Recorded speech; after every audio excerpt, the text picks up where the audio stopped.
السلام علیکم ورحمۃ اللہ وبرکاتہ۔ الحمد للہ رب العالمین والصلاة والسلام علی رسولہ الکریم، اما بعد۔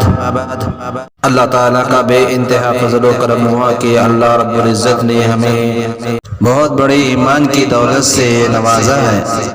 یہ ایمان کا اتنا بڑا وزن ہے کہ اللہ رب العزت نے ساتوں زمین اور ساتوں آسمان کو ایک طرف رکھ دیا جائے، اور جو کوئی اخلاص کے ساتھ لا الہ الا اللہ محمد الرسول اللہ پڑھ لیا اور اس کو ایک پلڑے میں رکھ دیا جائے، پوری کائنات کا ایک طرف اور کلمہ ایک طرف رکھ دیا جائے تو کلمے کا پھلڑا بھاری ہوگا۔ میرے بھائی دوستو، کلمہ اتنی وزن والی چیز ہے، اور مثال بتاتے ہیں بڑے لوگ علماء کرام کہ زمین آسمان بھر سونا چاندی سے بھر دیا جائے اور اس سے بھی زیادہ کلمے کا جو بھاری وزن ہے۔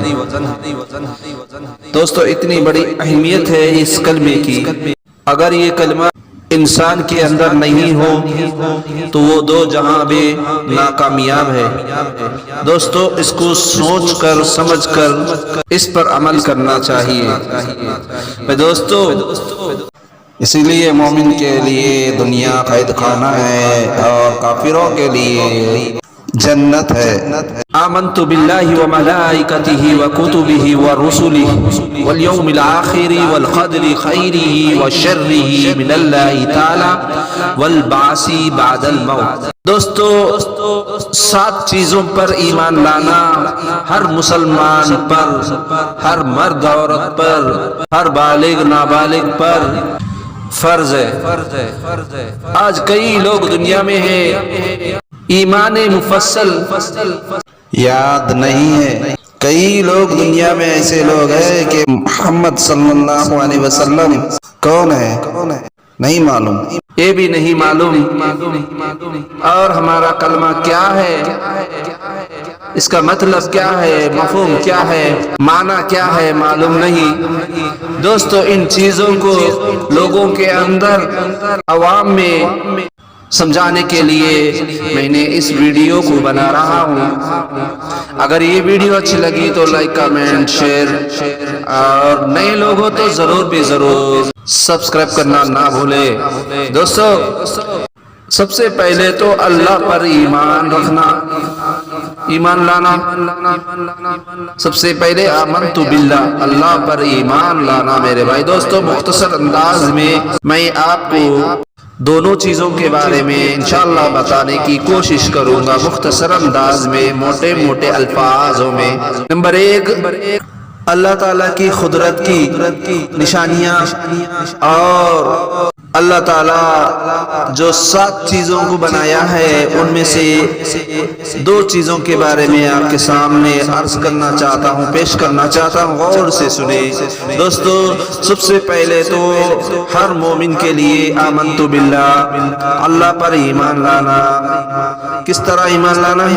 اس طرح اللہ کے نام و صفتوں کے ساتھ جو ہے اس میں سے کسی ایک چیز کا بھی اگر انکار کر دے گا تو وہ کافر ہو گیا، مسلمان نہیں۔ میرے دوستو، اس کو یقین کرنا ہے، اور ان چیزوں پر ایمان لانا فرض عین ہے، ضروری ہے۔ میرے دوستو، اللہ تعالیٰ چاہتا تو کسی ایک چیز کا ارادہ کر دے تو ہو جاتا، کچھ چیزوں کو اللہ تعالیٰ نے وقفہ کر دیتا ہے۔ اللہ چاہتا ہے کن فیکن سے بھی کر سکتا ہے، یہ اللہ کی مرضی ہے، اس میں کسی کا دخل انداز نہیں ہے۔ کہ اللہ چاہے تو زمین آسمان کو ایک دن میں بنا سکتا ہے، لیکن اللہ تعالیٰ نے لوگوں کو بتانا چاہتے ہیں، ساری کائنات کو بتانا چاہتے ہیں، جتنی بھی مخلوق ہے اللہ تعالیٰ چاہتے ایک ہی دن میں بناتے تھے، لیکن اللہ تعالیٰ نے کائنات اور اس کی تمام چیزوں کو بے مثال پیدا کیا ہے۔ قرآن کریم میں زمین آسمان کی پیدائش کا تذکرہ کی گئی ہے، جگہ جگہ آیا ہے، بعض جگہ صراطن کے ساتھ مذاکرہ ہے۔ کسی کو کتنے دن میں پیدا کیا ہے. کئی حدیثیں ہیں، ایسے کئی واقعات ہیں.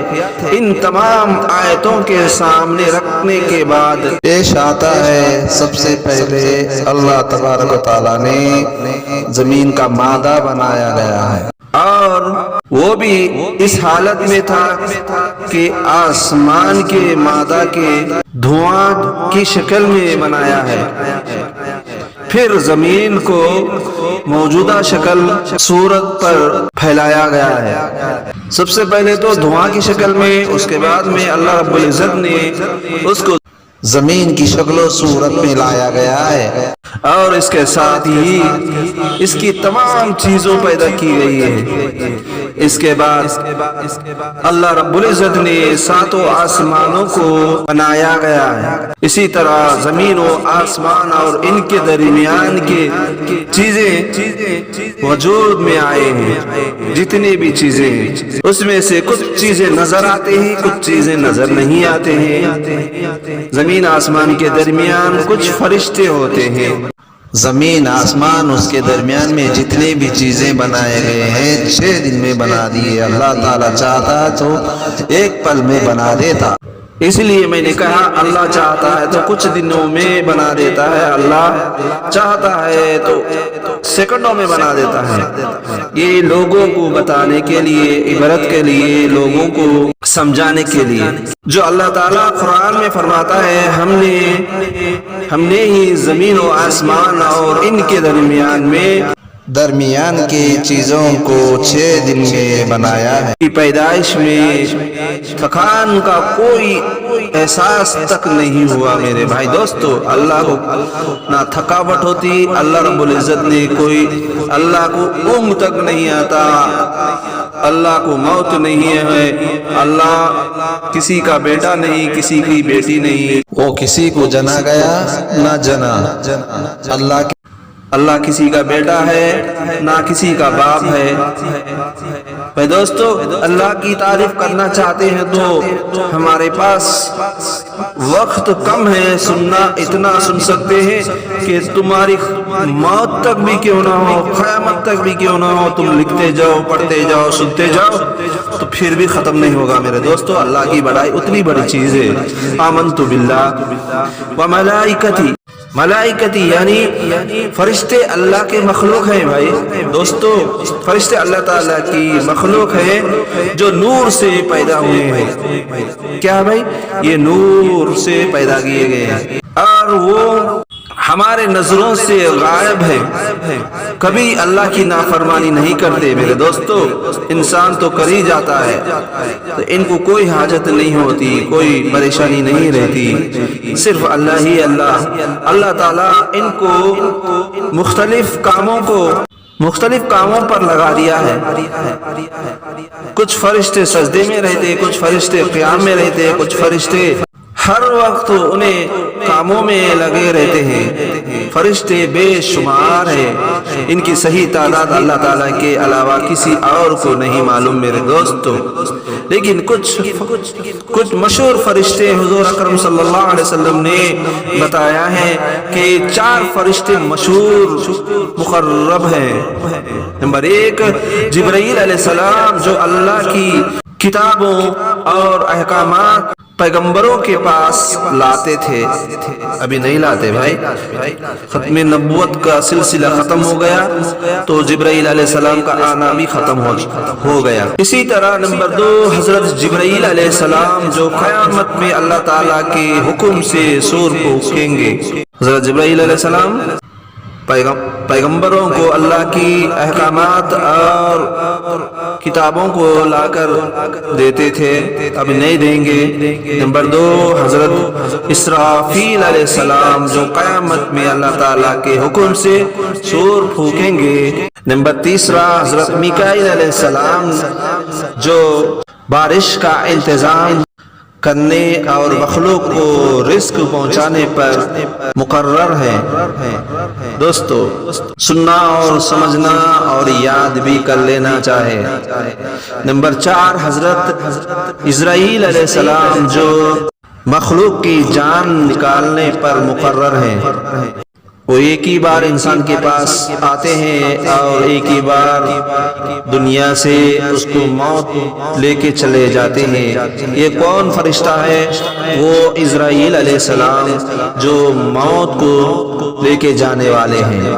اسی طرح ان کے علاوہ بھی بہت سے سارے فرشتے ہیں، یعنی خطرے خطرے پر، دانے دانے پر، ہر چیز پر، اور انسانوں کے دو کھندوں پر کرامن کاتبین منکر نکیر، یہ جتنے بھی فرشتے ہیں ہم جو اللہ تعالیٰ کی حمد و ثنا اور اس کی پاکی بیان کرتے ہیں، کرنے لگتے ہیں۔ میرے دوستو، ہر چیز اللہ کی بڑائی کرتے ہیں، بس انسان کو چاہیے اللہ کی بڑائی کرنا اور موت تک یاد رکھنا، اللہ کے علاوہ کسی اور کو شریک نہ کرنا، عبادت میں ہو کسی بھی چیز کو، مخلوق کو، کسی مخلوق کو بھی اللہ کے ساتھ کسی کو شریک نہ کرنا۔